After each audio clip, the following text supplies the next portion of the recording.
این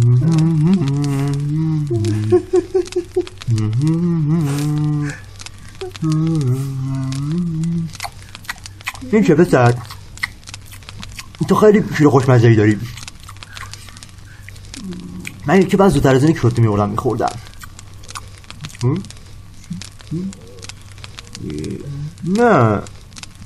نه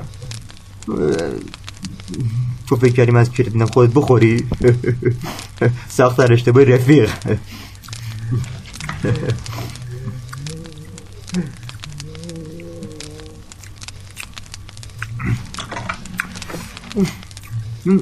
یه چیزی ذهن من مشغول کرده پسر جون. بگو ببینم چند بار زید منی کردی تو؟ یه بار، دو بار، چند بار کردی پسر؟ تو با این یه ذره کیکت 3 بار زید منی کردی؟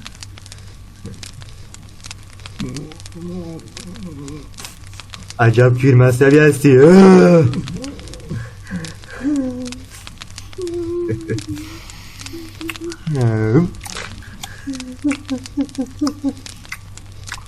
این چه اشتباه کم که تخماتو نخوردم.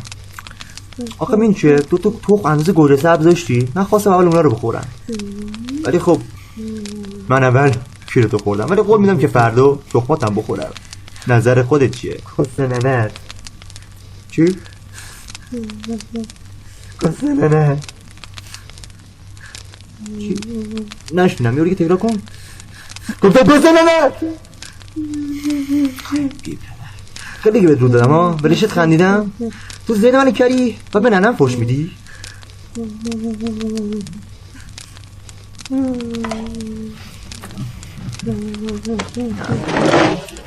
اینجوری نمیشه با حرف زد. نکن برم بی پدر مادر کیری خورد. ببین پسر، تو زید منو کردی، منم کیرتو بردم خوردم. الان میگه حساب شدی. فکر کنم درسته، حساب شدی دیگه، هم سمتش نمیری. کیرم نداری که بخوای سمتش بری، فهمیدی بی پدر؟ کیرم نداری که بخوای سمتش بری. اگه سمتش بری کیر آقاتم میبارم میخورم. یه ایده به سرم زد.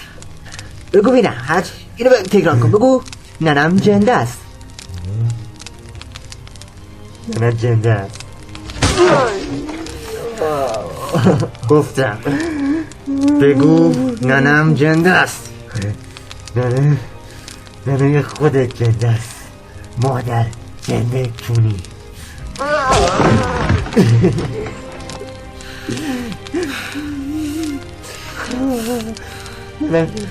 گفتم بگو ننم جنده است. بگو همین الان. نه